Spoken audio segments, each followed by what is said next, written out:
What about hair? Which part? I keep hearing about hair on your head. Like, it's either supposed to be... I heard you're not supposed to cut it. No, I'm talking about for the man. I heard you're not supposed to cut it. Okay. Okay. The Prophet Muhammad sallallahu alaihi wasallam said, Qaza is haram. He said, what is Qaza? He said, Qaza is to have part of the head shaved and then have another part growing.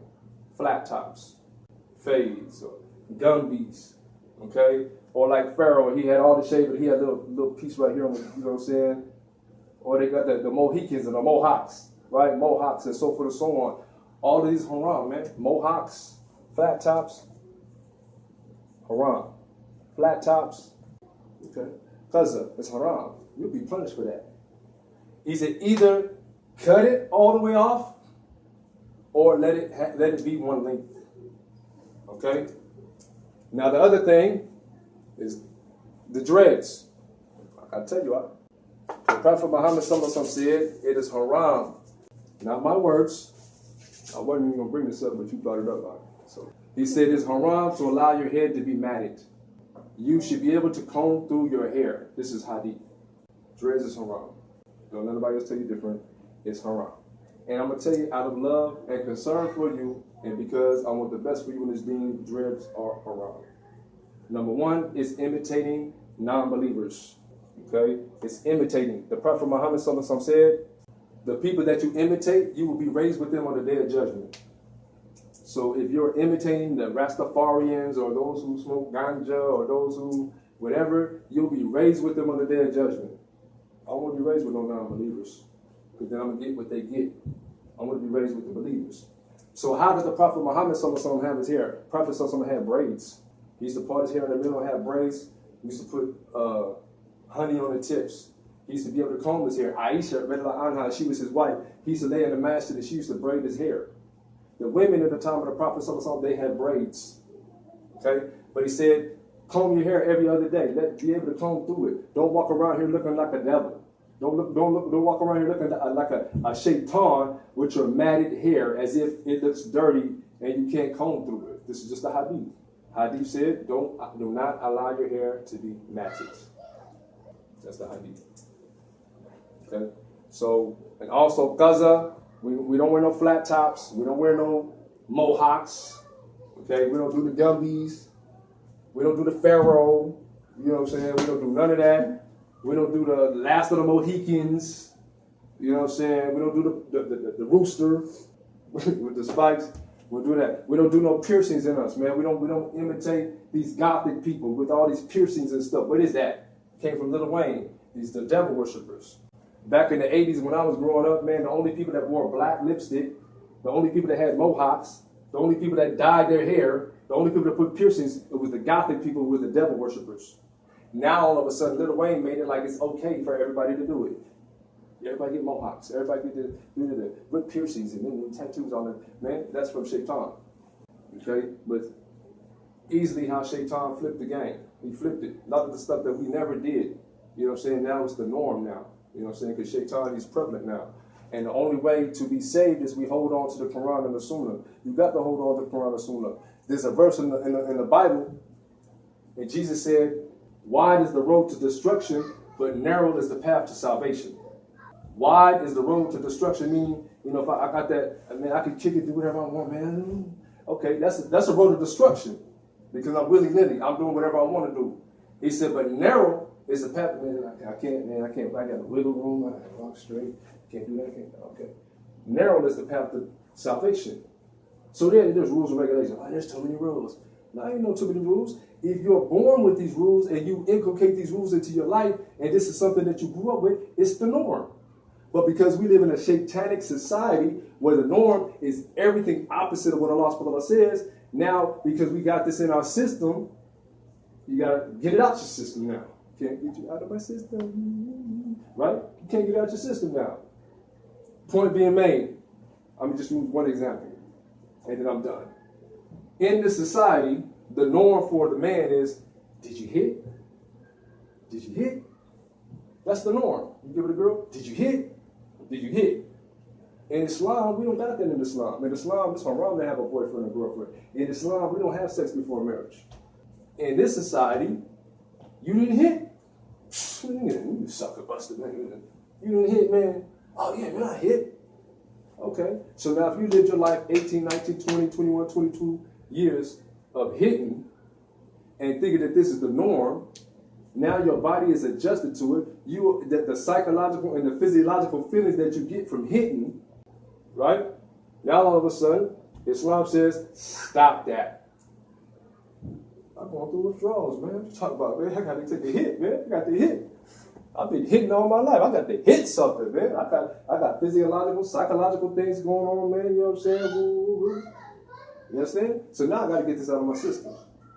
It's hard at first, just like an addict. You got people that are sex addicts.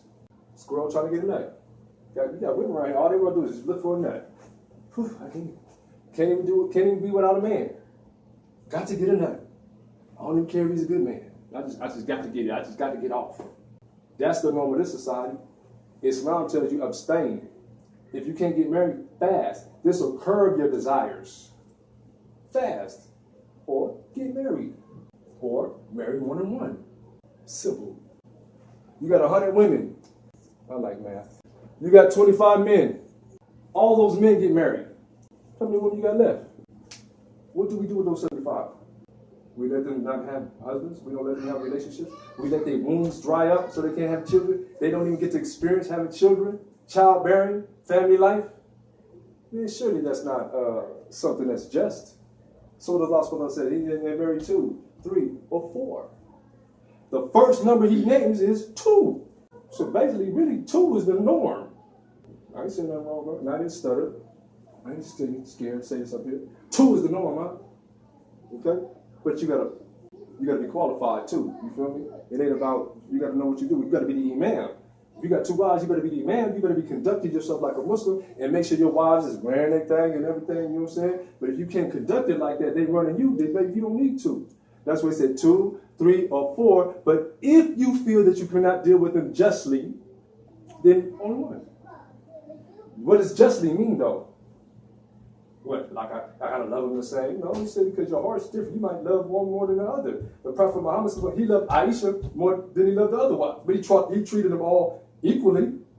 When we're talking about equally, you have to give them each the same amount of time. I give you 3 days, I give her 3 days. I buy her something like I buy her something. You gotta be equal. She got a household, she got a household. Unless the women, they waive that and say, you know what, man, we so much subsistence, man, we willing to stay in one house. But she has the right to have her own spot. But the thing is, if she's a believing woman, she'll work with you with that. If you strive to do the right thing, if you on your deen, she gonna work with you. Okay? But the thing is, man, there's an answer for everything. Man, I like women. The Prophet Muhammad said, he said 4 things that I love the most. You know what he said? The first thing he said, I love women, I love oil, and I love salat. The first thing he named was women.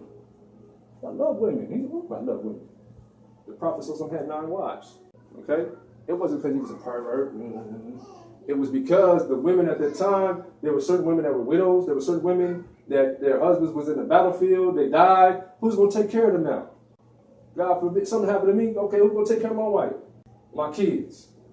In the time of the Prophet, the Sahabas that were men, not no dirty macking cat, not no shiesty behind the scene, you know, I'm trying to holler at your girl behind your back. Not that. The Sahabas, they was like, man, this is my brother. Man, he died on the battlefield, man. His wife and kids are alone.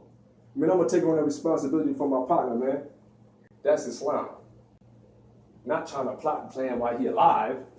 But, you know what I'm saying? If he's gone and she's, you know what I'm saying? She's alone now. Allah's going to say, man, take care of the orphans, those that are poor and whatnot. Man, again, man, 25, and we all get married, the 75 left, what we do with the rest?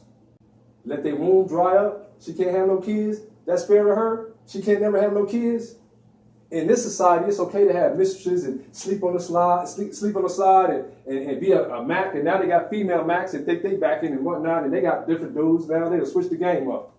She's a hoe. You call yourself a Mac, you a hoe. You let all these dudes up and come on, you a hoe. You call yourself a Mac. You don't twist it and lie to yourself thinking you a female Mac. You's a hoe. The woman's supposed to be with one man. Okay? Allah made it that way. Okay? You got more than one man. Who's the daddy? That don't even make no sense. Okay? So Allah supposed to make these rules and regulations because He's the one that made mankind and He made the rules. So therefore what? We submit and wa ta'ala. We hear and we obey. We obey these rules, man, and we'll be all right. When we go against the grain and we don't follow it, then that's when you start having problems. Because I know some brothers, because their first wife feel like she is the first wife club or something, that she feel like you don't have to be fair. Well, I want 5 days and she can only have 2. That's not Islam, man. It don't matter if you're the first wife and she the second wife, so therefore I get more days. No, man, if I give you 3, she got to get 3. Or the Prophet Muhammad said, the one who is not just with his women, on the day of judgment, he'll come with one of his sides looking handsome and the other side looking ugly because he wasn't fair with his wives. So don't come on the day of judgment with half your bodies because you was unfair with your wife. I'll buy her something. I'll buy my wife. I gotta buy the other wife a ring. Well, I buy her a dress. I buy her flowers. I buy her flowers. I can't be unjust. I take her out the way. I gotta take her out. It's just. There's rules and regulations, man, and fairness. And when you have all of that, man, it works. It works. You know what I'm saying? But it's a lot of iman on the woman's part because of the jealousy. Jealousy is natural. But the woman who has iman, she understands that this is a commandment from Allah subhanahu wa ta'ala. Then at the same time, it's the obligation of the man to conduct himself properly. Now, if you sneak and creeping and you did something behind your wife's back and you never even gave her the chance to accept it, then man, you deserve what you got. You got this fitna now. Because you didn't even keep it 100 from that. You didn't even give her the option to choose. You know what I'm saying? I'm just chopping it over right here. Okay? Because this is a subject matter of having more than one wife. This ain't nothing new. This ain't a game. This ain't pimping and all this other stuff, man. This is Islam. Okay? And the thing is, in Islam, we have a lot of women out here, man, that's straggling out here. We got a lot of Muslims. But that's why it takes, bro, we're responsible. Allah subhanahu wa ta'ala said that He has made the men over the women, man, to protect and maintain them. It's our job to put this stuff in order. It's our job to push the line. All Muslim sisters, man, we got to protect them, man. I mean, you ain't supposed to be molested. You ain't nobody supposed to look at you and try to, you know what I'm saying, rape you or whatnot. Most of the women that get raped because they walking outside butt naked. You got camel toe showing. Whew. You got cats with fetishes and whatnot. Yeah, next thing you know, they want to jump on you. In his mind, he think that she want him now because she wore that. But in Islam, I'm not even supposed to be in no woman's face. In Islam, I'm supposed to guard my gaze. In Islam, she ain't even supposed to be showing no cleavage. In Islam, she ain't even supposed to be talking to me. In Islam, she ain't even supposed to be sweetening her voice. Right? In Islam, we ain't even supposed to be mixing men and women, talking freely. Oh, how you doing? How you been? How's your daddy? Yeah, okay. I mean, I ain't seen you in a while. You shut up, blew up, girl. That ain't Islam, right? I don't care how long you know me. I don't care if you knew me as a little kid. Now you grown. Game changed now. Just because I knew you for 20 years and grew up with you when we were little kids, and now you grown, you got, come on, man. Now we grown. I can't even talk to you if you were my husband. Okay, so this is Islam. We'll talk a little bit more about this, and then, inshallah, next time I'm going to put the verses so we can go into the Quran and see these things. But for the women and for the men, man, read chapter 24 and chapter 33. The whole chapters. And these chapters talk about the hijab. They talk about the woman and how she ain't supposed to, you know what I'm saying, do lowering the gaze and everything. Everything we talked about is in these chapters right here. Chapter 24 and chapter 33.